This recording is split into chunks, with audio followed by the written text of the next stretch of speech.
네, 안녕하십니까. 실전 투자대 수상자 김 대표입니다. 자, 오늘 분석해드릴 종목 셀트리온입니다. 자, 셀트리온 큰 박스 지지 라인대에 멈춰 있는 모습인데요. 자, 오늘 윗꼬리 아랫꼬리를 이제 달아주면서 이 자리를 다시금 이제 사수해주고 있다. 저는 그렇게 표현하고 싶습니다.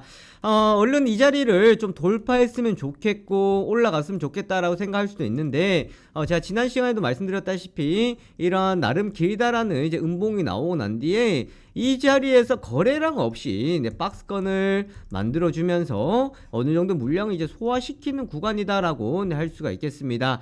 자, 지지 라인대다. 그러니까 박스권 라인대다라고 우리가 이야기하는 것은 그만큼 상당히 중요한 맥점 자리로 작용하고 있다라는 것을 볼 수가 있겠고, 자, 1차적으로 셀트리온 같은 경우는 18만원대에 이제 안착이 되어야 이제 추가적인 흐름들이 나올 수가 있습니다. 자, 그러면 지금 본격적인 움직임이 나오지 못하는 이유는 무엇이냐? 어쨌든 급하지 않다라는 겁니다. 자, 급하지 않은 셀트리온인데요. 왜 지금 셀트리온과 셀트리온 헬스케어 이제 합병이라는 것들이 진행이 되고 있고 곧 이제 합병으로 출범이 됩니다. 그렇기 때문에 수급적으로 보더라도 여기에서 뭐 무리한 수급이 들어오거나 이탈이 된다라기보다는 제한적인 흐름이 나오고 난 뒤에 이 출범하는 시점이 왔을 때에 주가의 움직임이 크게 나타날 가능성들이 있다라고 할 수가 있겠습니다.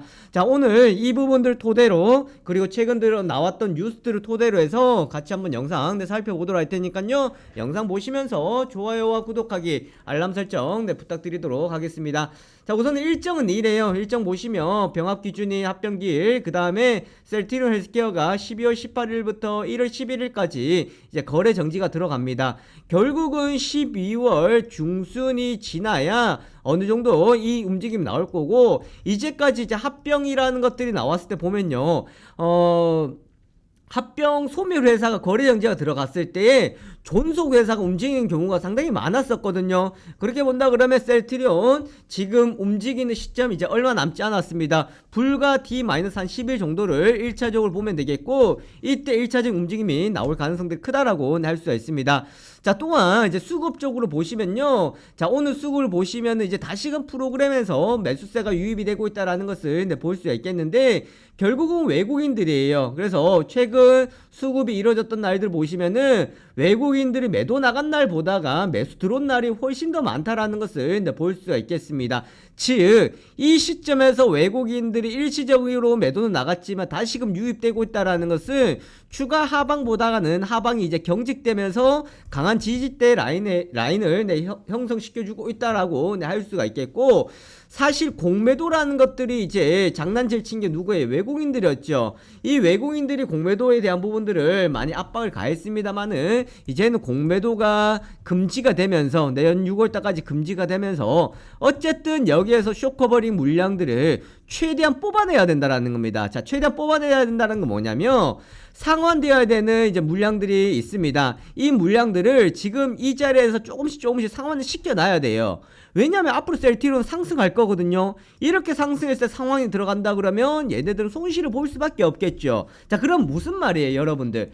여기서 단기적인 박스권이 나오고 어느 정도의 조정이 나온다, 이런 시점들은 거북이 흐름이 나온다라는 것은 외국인들이 상환의 흐름들이 나오고 있다라고 할 수 있겠고, 이 상환의 흐름이 다 나오고 난데 주가 하락하는 것이 아니라 오히려 이때 대해서는요 조금 더 빠르게 올라갈 가능성들이 크다라는 겁니다. 즉, 외국인들이 이 주가를 올리지 못하기 위해서 악의적인 기사를 나오지는 않죠. 그런데 지금 뭐가 있냐면 계속해서 물량들은 누르게 할 겁니다. 기존에 가지고 있는 물량들을 누르게 하면서 던져가지고요, 일부 던져서 떨어뜨리고 난 뒤에 여기서 쇼커버링 물량들이 이제 유입이 되는 이런 흐름들이 가고 있겠고요. 이것들이 어느 정도 쇼커버링 물량들이 상환이 된다 그러면 이제 누르기 물량들이 크게 줄어들 거예요. 그러면 그때부터 본격적인 흐름들이 나올 수 있다라는 건데, 자, 합병 일정과 관련되어 있는 내용들을 토대로 해가지고 시나리오 같이 한번 살펴보도록 할 테니까 우리 구독자, 우리 시청자분들 요 선물 하나 받아가시고 이제 이어서 보도록 하겠습니다.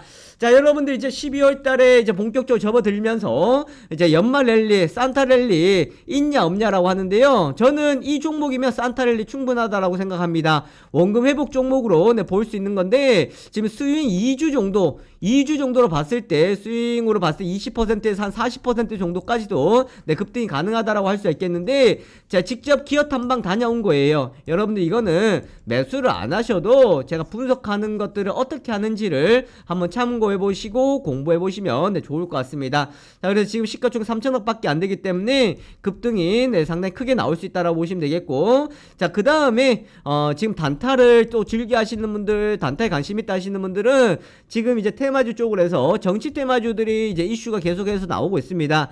자, 요렇기 때문에 이제 정치 테마주 제가 15종목을 네, 선별해 놨어요. 아직까지 시장이 알려지지 않은 종목인데 요거 단타 종목 접근하셔도 되고 선침해를 네, 하셔도 됩니다. 자, 여기 보이는 연락처 있죠? 연락처에다가 셀트라고 남겨주시면 여러분들 이거 참고하실 수 있도록 드릴 텐데 매수하셔도 되고 그냥 관망만 하셔도 되는데, 제가 우리 구독자 우리 신청자분들께 드리는 선물이기 때문에 이 선물 꼭 받아가시기 바라겠습니다. 자, 여기 보이는 연락처에다가 셀트라고 네, 남겨주시기 바라겠습니다. 자, 그러면 이제 셀트리온 이어서 보도록 하겠는데요. 자, 합병 일정을 우선 보시면은 이제 12월달 그 다음에 1월달이 출범이 됩니다. 지금 이 날짜를 왜 우리가 제가 중요하게 말씀드리냐면, 어쨌든 셀트리온 헬스케어가요 거래 정지가 들어가야 됩니다. 거래 정지가 들어가야 이제 움직임이 나올 수 있습니다. 이때는 하나만 움직이면 되는 거예요. 하나만 움직이면 되는데, 지금은 셀트리온이 움직이면 누가 따로 움직여야 돼요? 헬스케어가 움직여야 되죠. 왜? 비율이 있거든요. 이 비율대로 가기 때문에 같이 움직여야 되고 이게 조금 복잡할 수 있다라는 거예요. 그래서 이 거래 정지 들어가고 나서는 하나만 움직이면 되고 출범에 대한 기대감들이 나타냅니다. 자, 그럼 여기서 이제 그런 질문들이 나오죠.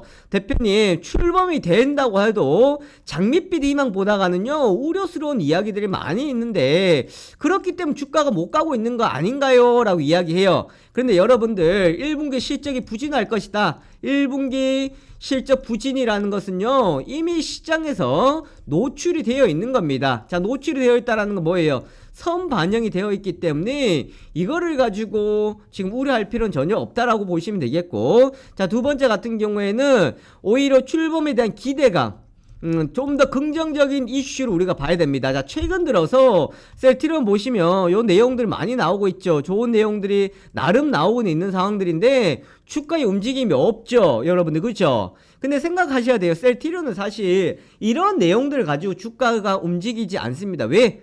이미 우리가 아는 대형주 큰 기업이잖아요. 삼성전자 같은 경우 뭐 이런 잔잔한 내용들을 가지고 움직이겠습니까? 안 움직이겠죠. 그 다음 뭘 움직이는, 결국은 수급적인 부분들이나 아니면은 이제 가격적인 매력을 통한 움직임들을 두는데, 지금 16만원대라는 건 이건 여러분들 너무나도 저평가가 되어 있다고 할 수 있겠습니다. 자, 오늘 영상에서 뭐 다 말씀드릴 수는 없겠지만 최소한 지금 18만원이 아니에요. 20만원대 넘어가야 1차 정액인 어느 정도 가격대에 왔다라고 할 수가 있는 거지, 지금은 나름의 뭐 합병이라는 것도 남아있고 좀 변동성이 없는 상황이기 때문에 그렇지, 이 부분들은 빠르게 저는 회복이 될 가능성도 크다라고 할 수 있습니다. 그래서 이 타이밍이라는 거는 우리가 뭐 언제 이거를 빨리 움직였나 생각하기보다가는요 시점이 되었을 때 빠르게 움직일 가능성이 상당히 크다라고 할 수가 있겠고, 지금 위치적으로 봤을 때 충분히 어느 정도 자리를 다졌다, 이 이하로 내려간다 그러면 여러분 이거는요 너무나도 큰 언더슈팅입니다. 과매도 구간이기 때문에 이거 내려갔을 때 좋다고 했는데 떨어졌을 때 걱정을 한다, 걱정하는 것이 아니라 이게 잠깐 미쳐가지고 내려가는구나, 빨리 회복될 수 있다, 오히려 기회로 보자, 이렇게 생각하면 되는 거예요. 지금 역시도 기회다라고 보실 수가 있겠는데, 자, 1분기 이제 실적 부진이라는 건 우리가 충분히 생각할 수 있는 부분들이라고 말씀드렸죠. 자, 그 다음에 추가적으로 셀트리온 같은 경우는 글로벌 신약에 대한 기대감이 큽니다. 그 다음 인수에 대한 부분들이 크거든요. 이거 투자에 대한 부분들이 있어요. 이게 서정진 회장의 선물인데 아마 저는 12월 중순에 1차적인 이야기들이 나올 겁니다. 자, 그리고 오늘 조회 공시를 보시면은 어떤 내용이 나왔어요. 예산에 공장 세운다는 대한 것들에 대해서 아직 미확정이라 나왔죠. 이거는 안 한다라는 것이 아닙니다. 아직까지 확정된 사항이 없고 세부적인 투자 사항 추후 확정될 것이다 라고 했거든요. 그럼 우선 이게 문제가 아니고 이제 추가적으로 신약 신약 개발에 대해서 인수에 대한 이야기들이 나올 겁니다. 이거는 나올 수밖에 없는 이유는 합병이라는 것을 하면서 이제 주식 매수 청구권 반대 행사 때문에 비용적인 부담들이 있다고 생각했었는데 이게 비용적인 부담들이 거의 발생이 되지 않았습니다. 자, 그렇다 보니까 이제 출범해서 이제 글로벌 기업 인수에 대한 가능성들이 상당히 크다라고 할 수가 있겠습니다. 자, 그렇기 때문에 여러분들이 지금 셀트리온을 또 얼마에 가지고 계시는지 말씀 주신다 그러면 제가 요거 같이 또 안내드리고 도움드리도록 할 텐데, 자, 셀트리온 여러분들의 매수가 비중 이렇게 남겨주신다 그러면은 제가 어느 정도 추가 매수해야 되고 그 다음에 단기적으로 목표가를 잡아야 되는지를 잡아드리도록 하겠습니다. 자, 이렇게 여기에다가 셀트리온 매수가 비중 함께 남겨주시면 되겠습니다.